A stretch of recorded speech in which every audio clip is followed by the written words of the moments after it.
우리 함께 보내는 교회 주일 예배 참석하신 모든 분들 예수님의 이름으로 환영하고 축복합니다. 오늘 함께 나눌 하나님 말씀은 누가복음 11장 5절에서 10절입니다.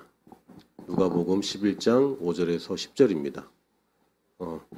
지금 여기 모니터가 안 나오네요. 모니터 켤 수 있으면 좀 켜주시면 좋겠어요. 누가복음 11장 5절에서 10절입니다. 함께 한 목소리로 같이 읽겠습니다. 또 이르시되 너희 중에 누가 벗이 있는데 밤중에 그에게 가서 말하기를 벗이여 떡 세 덩이를 내게 구워달라. 내 벗이 여행 중에 내게 왔으나 내가 먹일 것이 없노라 하면 그가 안에서 대답하여 이르되 나를 괴롭게 하지 말라. 문이 이미 닫혔고 아이들이 나와 함께 침실에 누웠으니 일어나 내게 줄 수가 없노라 하겠느냐. 내가 너희에게 말하노니 비록 벗됨으로 인하여서는 일어나서 주지 아니할지라도 그 간청함을 인하여 일어나 그 요구대로 주리라. 내가 또 너희에게 이르노니 구하라 그러면 너희에게 주실 것이요 찾으라 그러면 찾아낼 것이요 문을 두드리라 그러면 너희에게 열릴 것이니 구하는 이마다 받을 것이요 찾는 이가 찾아낼 것이요 두드리는 이에게는 열릴 것이니라. 아멘. 오늘 예수님의 비유입니다. 예수님께서 비유하실 때 몇 가지 비슷한 비유가 있긴 하지만 밤에 친구가 찾아왔어요. 밤중에 친구가 찾아왔는데 이 친구가 뭐라 그러냐면 떡을 세 덩이 달라고. 대단한 요구도 아니죠. 밤늦게 여러분한테 누가 와서 그 빵 세 조각만 달라고. 유대인들이 먹는 떡 혹은 빵이라고 번역되어 있는 것도 이렇게 넓적한 그 딱딱한 그런 빵처럼 과자처럼 생긴 그런 것입니다. 이걸 이제 성경에서는 떡이라고 번역을 했는데 우리나라 백설기 같은 떡은 아니에요. 그런 빵 하나를 빵 세 개만 달라고 이렇게 얘기했습니다. 근데 왜 그랬냐면 또 그 사람의 친구가 여행 중에서 갑자기 오는 바람에 굉장히 줄여 있는 것이죠. 당시에 여행 중에는 중간에 가게도 없고 휴게소도 없고 편의점도 없고 스케줄 잘못 잡거나 음식 떨어지거나 좀 늦어지면 며칠을 굶기도 했습니다. 그럴 수밖에 없죠. 며칠을 굶으면서 또 여행을 하다 보면 이제 탈진되고 굉장히 위험할 수도 있을 겁니다. 근데 마침 또 집에 아무것도 없어서 친구 집에 가서 밤에 두드리고 떡 세 개만 달라고 이렇게 얘기할 때 날 괴롭게 하지 말아라. 문이 이미 닫혔고 아이들이 나와 함께 침실에 누웠으니 내가 못 주겠다. 이렇게 할 친구가 어딨냐. 이게 친구됨이 아니더라도 물론 친구라면 당연히 그렇게 할 수도 있죠. 그런데 친구가 아니더라도 그 친구라고는 안 줄 수 있지만 간청함을 인하여서는 줄 수밖에 없지 않냐. 이런 얘기입니다. 그러니까 관계적인 것보다 사실은 간청함으로 인해서 들어줄 수밖에 없다. 그렇게 매달리고 그렇게 해달라고 그러면 안 해줄 수가 없지 않냐. 그러면서 사실은 하물며라는 단어가 들어가면 참 좋을 것 같습니다. 다른 성경 불의한 재판관이나 또 아버지에 관한 얘기를 할 때는 하물며라고 얘기하면서 이 간청함으로 인해서 사람들도 이렇게 하는데 하나님께는 그러면 안 주시겠느냐 이런 비유입니다. 그러니까 하나님이 간청해야지만 준다 혹은 하나님의 정성을 보여야 된다 아니면 길게 매달려야 된다 이런 얘기가 아닙니다.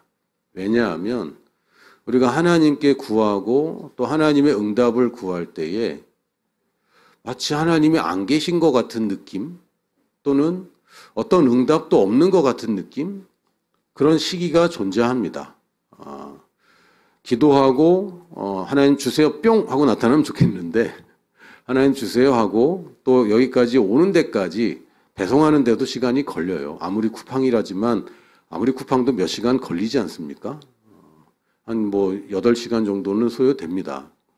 하나님의 응답에서도 물론 예수님의 기적이나 또 기적적인 일들에 보면 그 실시간으로 응답이 오기도 하지만 어떤 경우에는 굉장히 오래 걸리기도 합니다.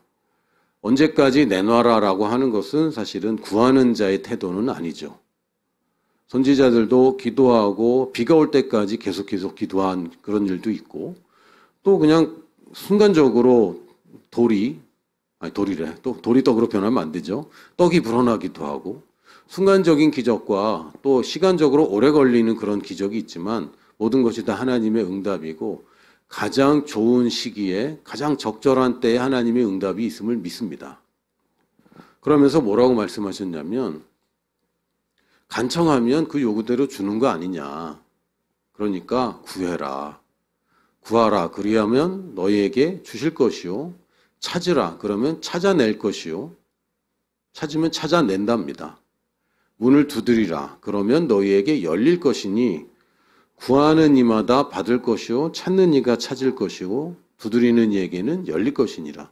이 똑같은 구절을 두 번이나 강조를 하셨습니다. 구하면 준다. 그 얘기는 뭡니까? 안 구하면 못 받는다는 얘기입니다. 그러니까 하나님께서는 이미 원리를 놓아두셨고 하나님이 움직이는 원칙이라는 것이 있습니다.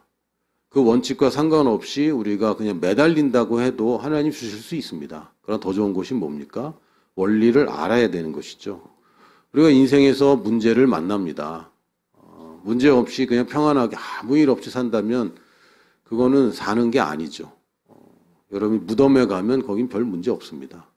그리고 우리가 천국에 가면 거기는 문제가 없어요. 그러나 우리가 이 땅에 사는 동안에는 하나님의 나라가 아닌 다음에는 여전히 문제들이 있고 하나님께서는 우리가 그 문제의 해결을 시작하기를 원하십니다.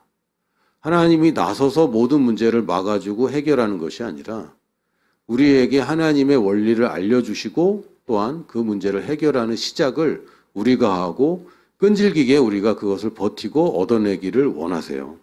그래서 문제를 해결하기 위해서는 첫 번째는 올바른 지식이 있어야 됩니다. 내 백성이 지식이 없어서 망한다고 그랬습니다. 사실 우리보다 착한 사람 세상에 많이 있지 않습니까? 우리보다 더 경건한 사람들 세상에 많이 있지 않습니까? 우리보다 더 종교적이고 더 신을 찾는 사람들 우리보다 더 많이 있지 않습니까? 가끔 이단들의 그런 모습들을 보면 굉장히 효과적으로 사역을 하는 거 아닌가. 어떻게 저렇게 단시간 내에 다른 사람이 불어날까? 또 어떻게 저렇게 재산이 맞을까? 다니다 보면 대부분 이단들이 지은 그런 건물들 보면 굉장히 크고 웅장하고 좋은 곳에 있더라고요. 저건 다 어디서 오는 것인가? 사람들이 얼마나 그렇게 헌신적인가? 그러나 뭐가 문제입니까? 잘못된 것에 헌신되어 있죠. 지식이 없어서 망하는 것입니다. 올바른 지식이 없으면 하나님을 간복해야 되고 종교적으로 해야 되고 율법적으로 해야 되고 이런 접근 방식은 하나님의 원리를 따르는 것이 아닙니다. 구약 시절에는 그것이 원리였습니다. 왜요? 다른 답이 없었어요. 그러나 예수 그리스도의 부활과 승천 이후에는 이제는 우리가 믿는 자로서 하나님의 자녀로서 우리가 하나님을 대하는 것이지 하나님의 종으로서 하나님께 비는 것은 우리에게 적용되는 원리가 아닙니다. 올바른 지식은 하나님이 이 세상을 경영하시는데 하나님이 마음대로 주관하시는 것이 아니라 교회를 통하여 믿는 자들을 통하여 다스린다는 것이고 그럴 때 우리가 이것을 어떻게 이해하고 적용하는가 여기에 달려 있습니다. 그래서 저도 교회에서 보면 물론 최근의 교회가 아니라 제가 어릴 때 교회를 보면 그렇게 열심히 믿고 새벽에 기도하고 철야기도 하고 금식하고 그런데 문제가 해결이 안 되는 가정들을 많이 봤습니다.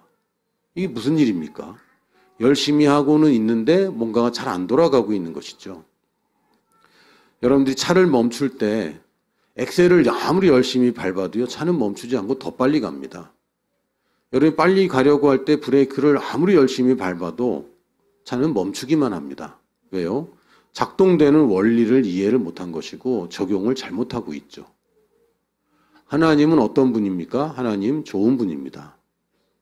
이걸 이해 못하면 하나님 앞에 갈 때마다 늘 회개하고 늘 괴롭고 늘 자신 없고 늘 죄인의 모습으로 가는 것은 이것은 잘못 이해하고 잘못 적용하고 있는 것입니다. 하나님 좋은 분이고 선한 분이고 나를 사랑하는 분입니다. 하나님이 나의 일거수일투족 감시하고 잘못할 때마다 지적하고 정죄하고 이런 재판관이 아닙니다. 예수 그리스도께서 아버지의 모습을 보여주셨는데 나도 너를 정죄하지 않는다. 그렇다고 죄를 마음대로 지으라는 거 아닙니다. 그러나 주님은 우리를 정죄하지 않으십니다. 우리를 권면하시고 또한 우리를 질책하기도 하지만 그렇다고 정죄하지는 않습니다. 이거는 잘못한 거야. 다음에는 잘해야 돼. 이렇게 얘기하는 것하고 너는 쓸모없는 녀석이야. 너는 죄인이야. 라고 얘기하는 것은 완전 다른 얘기입니다. 하나님은 우리를 정죄하지 않으십니다. 올바른 지식을 갖는 것은 매우 중요합니다. 왜요? 그래야 원리대로 우리가 문제를 해결하죠. 지식이 없으면, 올바른 지식, 말씀이 없으면 우린 나름대로 열심히 할지라도 그것이 해결될 것을 기대할 수가 없습니다. 그렇다고 아는 것만 많다고 해서 우리가 해결되는 것은 아닙니다. 뭐가 있어야 됩니까? 간절함입니다. 인생에서 많은 문제들을 만나게 되고 어떤 문제는 굉장히 치명적이기도 합니다. 근데 별로 간절하지 않은 사람들을 봅니다. 별로 간절하지 않은 것 같고요. 뭐 하나님이 어떻게 하시겠지. 또는 뭐 어쩔 수 없지. 이런 경우도 굉장히 많습니다. 육신적인 문제든 재정적인 문제든 혹은 관계적인 문제든 아니요. 하나님이 어떻게 하시겠다. 너는 가만히 있고 하나님이 어떻게 다 해줄 거다. 아닙니다. 시작은 우리가 해야 되는 것이고 우리가 말해내야 되는 것이고 믿음으로 우리가 붙잡아야 됩니다. 이것이 우리의 역할입니다. 홍해 앞에서 모세가 백성들에게 이렇게 얘기합니다. 너희들은 가만히 있어라. 오늘 하나님께서 위대하신 일을 행하실 것이다. 그랬을 때 하나님의 응답은 굉장히 의외였습니다. 하나님이 모세에게 이렇게 얘기합니다. 왜 가만히 있냐? 네가 손을 뻗어서 지팡이를 내밀어서 홍해를 갈라야 될 것 아니냐? 하나님이 가르십니다. 그러나 지팡이를 들고 믿음으로 들고 선포하는 것은 모세가 해야 됩니다. 모세가 가만히 있는데 하나님이 홍해를 갈라주는 것은 하나님의 원리가 아닙니다. 이걸 잘못 이해하면 그 앞부분까지만 보는 거죠. 그래서 하나님이 다 하실 거야. 나는 뭐 그냥 하나님이 하시는 대로 하면 돼. 그리고 열린 문으로 들어가면 돼. 하나님이 다 알아서 하시지. 문제가 생겨도 이건 뭐 하나님의 섭리 가운데 있어. 아닙니다. 물론 하나님이 허락하시고 또 겪어야 되는 과정들이 있습니다. 과정들이 있어요. 그러나 그것이 마치 나는 할 일이 없고 하나님이 다 알아서 해야 된다고 그렇게 말할 수 없습니다. 요셉이 노예로 팔려가고 감옥에 가고 이건 과정이었습니다. 그러나 거기에 요셉은 늘 믿음으로 살았고 자기의 할 일은 자기가 했죠. 만약에 요셉이 성실하지 않았다면 또한 요셉이 그 꿈을 계속 붙잡고 있지 않았다면 물론 하나님께서 나중에 구출하시긴 했지만 총리로 삼기는 어려웠을 겁니다. 하나님이 뭔가를 원하실 때, 이 땅에서 이루실 때, 혹은 우리가 가진 문제들을 해결하실 때 우리의 믿음은 필수 조건입니다. 그리고 한 번, 몇 번, 여러 번 기도했다고 끝나는 것이 아니라 끝까지 변화를 보게 하는 끈질김은 우리 몫입니다. 마태복음 15장 27절, 28절 보니까 이 수로보니게 여인의 일화가 있습니다. 이 일화를 보면 예수님 좀 가혹하다. 좀 이렇게 뭐라 그럴까? 냉정하다. 이런 생각이 듭니다. 근데 이것은 우리가 알아야 되는 한 가지, 여러분이 특히 신약 성경에서 예수님의 행위나 말씀이나 이런 것을 볼 때 우리가 전제 조건 하나가 있습니다. 뭐냐면 예수님이 하시는 모든 일은 그 사람만 위해서 하는 것이 아니라 제자들을 위해서 하는 것이고 또한 기록되어서 후대에 우리들을 위해서 하시는 것입니다. 그러니까 예수님은 늘 제자들과 함께 계셨고 늘 제자들에게 설명하고 싶으셨고 본보기를 보여주고 싶어 하셨습니다. 예수님께서 십자가에서 달리실 때도 아버지요, 왜 나를 버리십니까? 라고 말씀하셨는데 이것은 예수님이 이제 약해져서 또는 속상해서 그냥 이렇게 한탄한 것이 아닙니다. 시편에 기록된 말씀을 예수님이 선포하신 것이고 예수님이 십자가에서 그 얘기를 안 하셨다면 우리들은 어느 누구도 아버지가 아들을 버렸다라는 것을 알 수가 없죠. 그건 예수님만 아는 것입니다. 그렇기 때문에 예수님이 시편을 인용하면서 십자가에서 그 말씀을 하셨어요. 그제서야 우리가 아버지가 아들을 버렸구나. 예수님이 버림받았구나. 우리를 대신하여 버림받았구나. 라는 것을 그제서야 알게 돼 있는 거죠. 예수님이 일부러 가끔은 조금 우리가 생각할 땐, 야, 이거 좀 오버 아닌가 싶을 정도로 하실 때가 있습니다. 왜 그렇죠? 강조하기 위해서. 뭔가를 강조하고 제자들에게 이것을 기억하게 하고 아주 깊이 있는 의미로 간직하도록, 그래서 기록되어서 우리에게도 아, 이런 사건이 있었지 라는 것이 뇌리에 탁 박히도록. 뭡니까? 여자가 이르되 주여 올소이다마는 개들도 제 주인의 상에서 떨어지는 부스러기를 먹나이다 하니. 예수님이 뭐라고 그러셨어요? 누가 자녀의 떡을 개들한테 주냐라고 모욕하셨습니다. 근데 이 여자가 뭘 했죠? 개라도 상관없다. 내가 원하는 것은 내 딸이 낳는 것이다. 이 간절함을 바로 보여줬습니다. 이걸 보여주고 싶은 거예요. 예수님은. 뭐 상황이 또는 뭐 내가 지금 이렇게까지 해야 돼? 혹은 주님 언제까지 참아야 돼요? 아니, 하나님 내가 이런 처우를 언제까지 받아야 됩니까? 아니, 우리가 원하는 게 뭐죠? 특히 우리 선교사님들, 현지 가면 현지인들이 환영할 것 같잖아요. 꼭 그렇지도 않아요.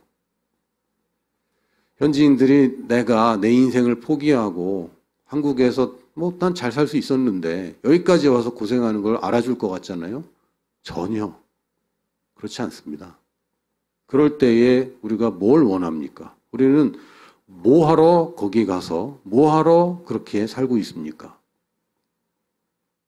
이 여자가 얘기합니다. 개도 떨어지는 건 먹잖아요. 자기가 개라는 거죠. 와, 어떻게 이렇게 얘기합니까? 근데 이 여자는 원하는 게 있어요. 뭡니까? 딸이 낳는 것. 간절함이 있습니다. 간절함이. 이에 예수께서 대답하여 이르시되, 예수님이 살짝 시험하셨죠. 예수님 알고 계셨어요. 이 여자가 얼마나 큰 간절함을 갖고 있는지. 누군 모르죠?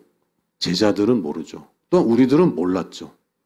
만약에 어떤 여자가 주님 고쳐주세요. 그랬더니 고쳐줄게. 이건 기록도 안 될 겁니다. 왜? 너무 많아요. 너무 많아요. 성경에. 요한이 이거 다 기록 못해요. 이거 기록하려면 책을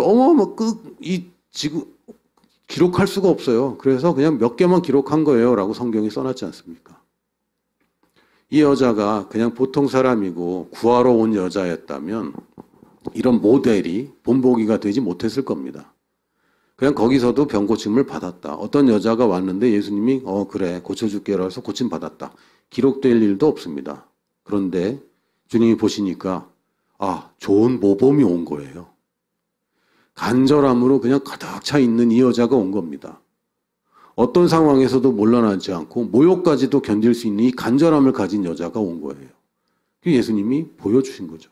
설명하는, 얘들아, 이 여자가 굉장히 간절해. 이건 정말 큰 믿음이야. 이렇게 얘기하지 않고, 그럼 제자들이, 예, 끝. 그게 아니라, 자녀의 떡을 개한테는 안 줘. 그런데도 이 여자가 개도 떨어지는 건 먹어요. 그때 예수님이 바로 모두를 전환하시면서 내 믿음이 크도다. 네 소원대로 된다. 그때로부터 그의 딸이 나으니라. 제자들도 놀랬겠죠. 보통 평소에 예수님이 아니잖아요. 평소에는 예수님이 그냥 저 사람도 귀찮으니까 따라오지 말라고 하세요. 좀 조용히 좀 해. 막 이러던 예수님이 야 놔도 데려와 고쳐줄게. 이러던 분이 안 고쳐주려고.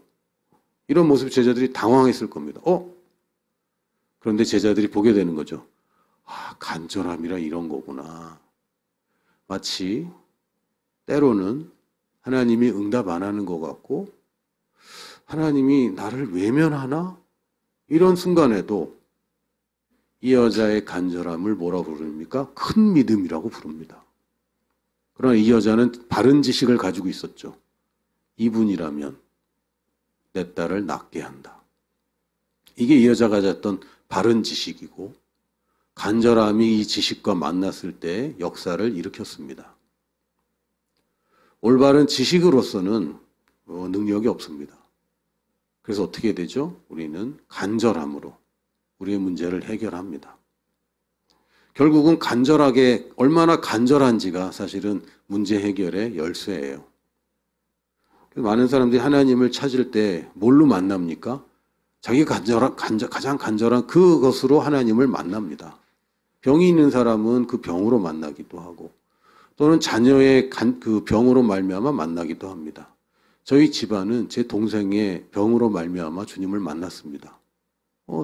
주님은 이 간절함을 외면하지 않으십니다. 어떤 사람은 재정적인 문제 때문에 간절히 찾기도 하고, 하나님께서는 친절하신 분이기 때문에 우리가 간절하게 여기는 그 문제로 우리를 만나 주십니다.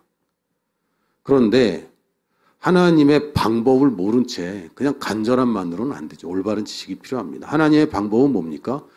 구해야 주신다는 겁니다.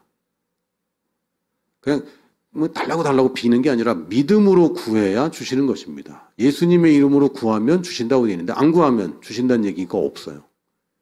구하는 게 먼저입니다. 하나님이 다 알고 계시죠. 당연히 알고 계시죠.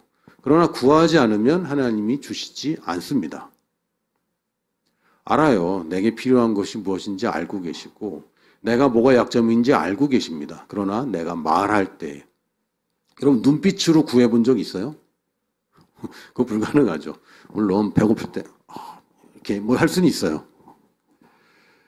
제가 러시아, 예전에 소련이었는데 소련에 갔을 때 화장실을 찾는데 너무 어려운 거예요. 그래서 그 러시아 말로 또일리에또, 이게 이제 토일렛인데 아무리 또일렛또 해도 아무도 못 알아들어. 그래서 어떻게 했죠, 제가? 지퍼를 올렸다 내렸다 하면서 내렸다 올렸다 하면서 막 하니까 사람 또일렛또 그러면서 알려줬어요. 물론 이것도 통합니다. 그러나 하나님께서 우리에게 무엇을 주셨냐면 말을 주셨습니다. 하나님께 구하는 것, 구하려면 어떻게 되냐면요, 먼저 하나님을 하나님으로 인정해야 됩니다. 하나님을 인정하지 않으면 구할 수가 없어요. 그걸 누가 먼저 하는 겁니까? 내가 하는 것입니다. 살아계신 하나님을 초청하고 하나님에게 내가 의지하고 하는 것, 이것이 먼저입니다. 내가 구할 때 하나님을 하나님으로 인정하고 구할 때 하나님은 주신다고 했습니다. 근데 그냥 이게 끝이 아닙니다. 찾아야지 찾아낸다고 얘기합니다. 찾는 것도 필요합니다, 우리가. 그냥 구하기만 하고 가만히 있는다면 해답이 그냥 나한테 오는 게 아닙니다. 그리고 여러분이 어떤 인도함을 받을 때 하나님 가르쳐 주세요라고 할 때 딱 하나의 선택지만 오는 경우는 거의 없어요. 선택지가 하나면 뭘 구합니까? 길이 왜 길인데. 갈림길이 나오고 세 갈래 길이 나오고 네 갈래 길이 나옵니다. 그때 찾는 것은 우리의 몫입니다. 선교사로 헌신하고 하나님 데려다 주세요. 가만히 앉아있는 사람이 선교지로 그냥 점프하고 순간이동하는 법이 없습니다. 어디로 가야 할지도 우리가 찾아야 하고 언제 가야 할지도 찾아야 하고 가서 무엇을 할지도 우리가 찾아야 합니다. 찾아야 되는 영역이 분명히 있습니다. 그래야 발견합니다. 또한 두드려야 열린다고 말씀하셨습니다. 이 두드리면 열립니다. 근데 많은 사람이 그냥 화장실에 놓고 하듯이 똑똑똑, 그럼 열리는 줄 알아요. 자동문 얘기가 아니죠. 방금 전 예화가 뭡니까? 밤에 자고 있는 친구를 깨우는 겁니다. 그런 두드림 얘기하고 있어요. 쾅쾅쾅 두드리는 겁니다. 왜 두드려야 됩니까? 문이 닫혀 있으니까. 우리가 주님의 인도를 받을 때 문이 열렸다고 그냥 들어간다고 그게 해답이 아닙니다. 제가 깜짝깜짝 놀랄 때가 있어요. 주님이 여기 붙여주셔서 여기로 가기로 했대. 아니지. 주님이 붙여준 게 아니라 그 담당자가 너를 붙여준 거지. 너의 성적을 보든 점수를 보든 인터뷰를 했든 뭐든 그 사람이 붙여준 거지. 그러나 네가 갈지 말지는 인도를 받아야죠. 여러분 운전하고 갈 때 신호등대로 갑니까? 빨간불이면 무조건 멈추고 좌회전 들어오면 좌회전 할 게 아닌데 좌회전하고 그럽니까? 아니죠. 목적지에 따라서 이 신호가 나한테 의미가 있는지 아닌지 우리가 알게 됩니다. 어떤 경우에는 정말 막히는 것 같지만 뚫고 나가야 될 때도 있습니다. 어떨 때는 열려있고 탄탄대로인 것 같은데 가지 말아야 할 때도 있습니다. 참 희한하죠? 두드려야 열린다고 되어 있습니다. 여러분 막힌 문을 만났을 때 여러분이 두드려야 됩니다. 언제까지? 열릴 때까지. 열릴 때까지. 하나님의 응답이 다양하게 옵니다. 첫 번째는요, 물론 이 세 가지만 있는 건 아니지만 크게 세 가지가 있습니다. 하나님의 능력의 나타남으로 오기도 합니다. 우리가 기도했는데 초자연적인 일이 일어나고 이거 될 일이 아닌데 되기도 하고 막혔던 게 열려버리기도 합니다. 이 능력의 나타남이 분명히 있습니다. 하나님께 구할 때 당연히 하나님의 응답이 있습니다. 또 다른 방식은 하나님의 기적적이고 초자연적인 능력이 아니라 그냥 지혜와 인도하심으로 올 때도 있습니다. 그냥 알게 돼요. 아, 이게 맞다. 그리고 그렇게 하면 좋은 결과를 얻는 것이죠. 주님이 인도하실 때가 있습니다. 제가 지금까지 살면서 빈대에 물린 적이 2번 있습니다. 빈대에 한번 물려보면요. 아, 이 빈대라는 존재가 얼마나 사악한지. 아, 너무 가려워요. 너무 가렵고 피가 날 때까지 긁는 겁니다. 근데 이 빈대는 옷 같은데 이런 데 숨어 있거든요. 바느질 자국 속에 숨어 있습니다. 그래서 뭐 잡을 수도 없고 그 빈대 잡으려다 초가삼간 태운다고 하잖아요. 못 잡아요. 그래서 집을 다 태워버리는 겁니다. 아예. 그리고 미국이나 뭐 이런 데서 매트리스 이렇게 그냥 새 건데 버리는 것들 가끔 보거든요. 그거 빈대 있는 거예요. 절대 가져가면 안 돼요. 근데 이 빈대를 물기 시작하면 잡을 수도 없는데 얘가 이 한 군데만 계속 뭅니다. 계속 물어요. 아, 3번 걸렸구나. 3번 물렸는데 아프가니스탄에 방문했을 때 거기 뭐 전쟁 직후라 굉장히 그 위생이 안 좋았을 때였습니다. 그때 막 빈대가 물기 시작했는데 시설에서 샤워를 할 수가 없었어요. 물이 없는 곳이 없고 식수도 없는 데서 샤워를 할 수가 없잖아요. 며칠 동안 계속 긁고만 있는 거예요. 그러다가 이런 생각 해봤어요. 내가 하나님 빈대를 없애주세요 뭐 이런 게 아니라 성경의 원리가 무엇인가? 성경에서 말씀으로 생물을 죽일 수 있는가? 예수님이 무화과 나무를 저주한 사건 있지 않습니까? 아, 죽일 수 있다. 제 결론입니다. 그래서 빈대를 향해서 제가 명령했습니다. 예수님의 이름으로 죽어라. 이렇게 명령했습니다. 그랬더니 빈대가 사라진 거예요. 빈대가 사라졌습니다. 근데 무화과 나무와 빈대의 차이는 뭐냐면요. 무화과 나무는 이동하지 못하지만 빈대는 도망갈 수 있다는 거죠. 그랬더니 사실은 얘가 도망가서 다른 사람을 물기 시작한 거예요. 그래서 제가 가르쳐줬죠. 너도 이렇게 해봐. 그랬더니 다음날 얘가 없어졌어요 라고 얘기했어요 저한테. 그래서 없어졌구나 했는데 그날부터 다시 저한테 왔어요. 그래서 다시 지혜를 이제 짜내서 이번엔 결박을 하고 죽여야 되겠다. 그래서 예수님의 이름으로 빈대는 꼼짝 말고 거기서 죽어라 이렇게 얘기했습니다. 그리고 사라졌습니다. 하나님의 능력이 나타나는 거죠. 제가 잡을 수 없지만 하나님의 말씀에 예수님이 좋은 예를 주셨기 때문에 우리가 생물을 죽일 수도 있습니다. 또 한 번은 라오스에 있을 때 수도에 잠깐 내려갔다 오는데 돈을 아끼려고 굉장히 싼 숙소로 간 거예요. 근데 여행자들이 많이 오는 숙소에는 가끔 빈대가 있는데 빈대가 있는 데는 특징이 있습니다. 빈대에 피똥 자국이 있어요. 그 침대에. 그걸 봤는데 제가 몰랐죠. 지식이 없어서. 그냥 그런가 보다 잤어요. 그리고 다음날 집에 왔는데 그때부터 딱 알겠는 거예요. 이거 또 빈대네. 물려봤으니까. 계속 요번에는 막 기도하고 요번에도 막 명령하고 그런데 잘 안 돼요. 요번에는. 그런데 하나님께서 지혜를 주셨어요. 이번에는. 뭐냐면 게 샴푸. 게 샴푸는요. 그 살충제 성분이 들어 있습니다. 그 벼룩이나 빈대를 죽일 수 있도록. 그래서 그날 게 샴푸로 목욕을 하고 샤워를 하고 머리를 감았어요. 그러고 나서 이제 딱 박멸을 했습니다. 그러니까 하나님이 다양한 방법으로 인도를 하세요. 능력이 나타나면 참 좋겠는데 꼭 그렇지도 않아요. 지혜를 주실 때가 있습니다. 또 돕는 사람을 보내줄 때도 있습니다. 여러분 그런 거 많이 만나셨을 거고 사실 돕는 사람이 어떤 누군가가 도와주는 것 이것이 제일 많습니다. 어떻게 보면. 누군가 도움의 손길이 있어요. 그래서 여기 성경에는 뭐라 되면 문이 열린다고 되어 있는데 나는 못 여는 문이죠. 문이 잠겨 있기 때문에 두드릴 때 안에서 누군가가 문을 열어주는 것입니다. 자동문 얘기가 아니죠. 누군가가 돕는 사람이 생깁니다. 돕는 사람이. 참 희한하게도. 특히 선교지에 가거나 주님의 뜻을 이루기 위해서 내가 모험을 할 때 희한하게 돕는 사람이 있어요. 하나님이 예비해 두신 사람이. 선교지에 갈 때 예비된 사람이 있다고 믿는 것과 있으면 좋겠다고 생각하는 것은 굉장히 다릅니다. 하나님이 누군가를 준비해 두었다라고 믿으면 그 사람을 만나게 될 것이고, 있으면 좋겠다 수준으로는 이 원리가 돌아가지 않습니다. 왜요? 믿음으로 가는 거니까요. 돕는 사람이 분명히 있습니다.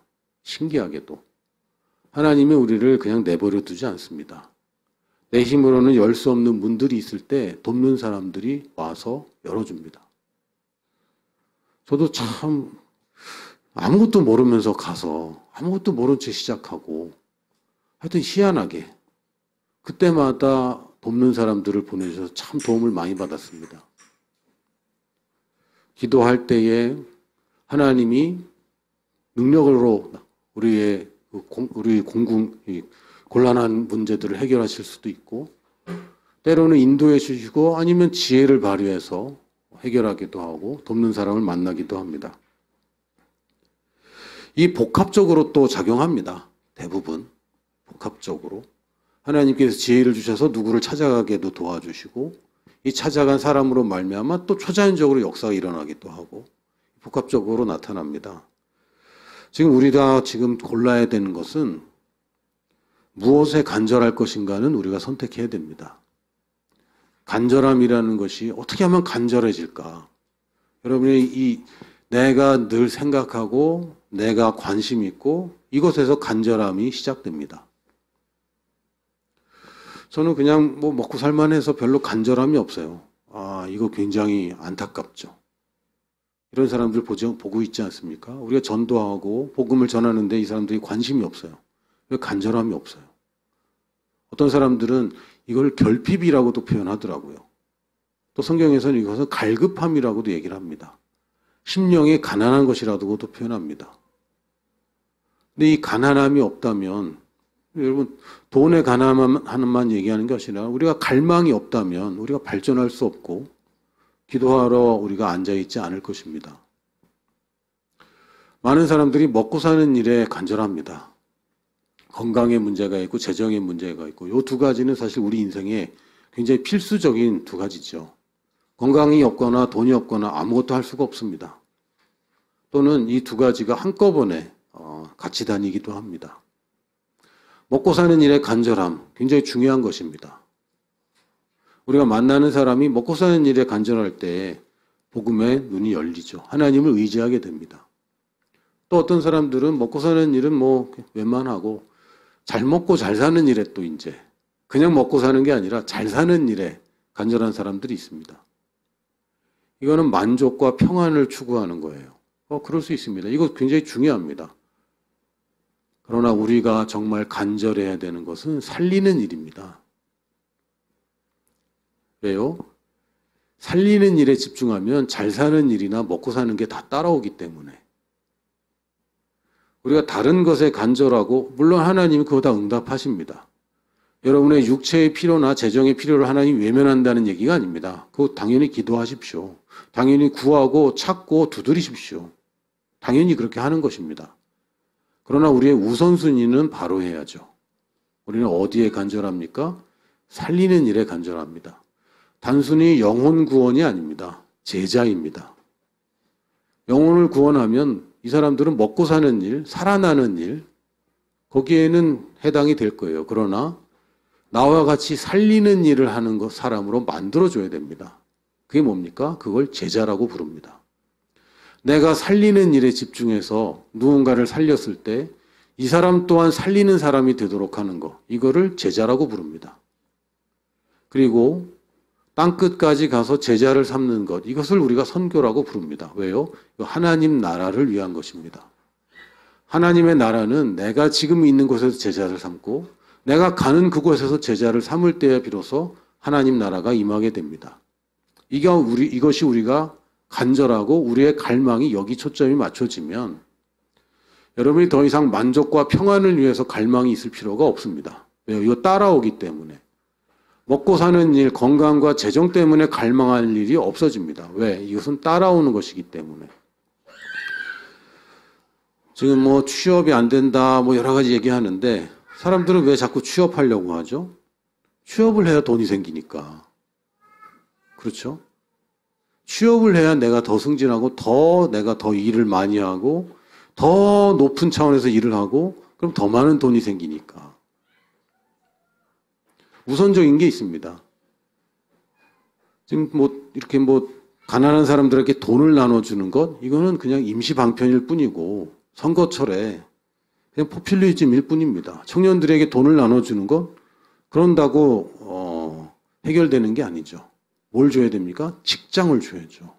일터를 주고 일을 해서 돈을 벌 수 있게 해줘야 되는 겁니다. 그게 당연하게 여겨집니다. 상식이죠. 마찬가지입니다. 하나님 먼저 그 나라와 의를 구하는 것 이게 되면 여러분에게 만족과 평화는 당연히 오는 것이고요. 그냥 내가 먹을 게 풍족하고 건강하더라도 만족과 평안이 없습니다. 왜? 뭐가 비어 있어요. 뭐가 비어 있습니까?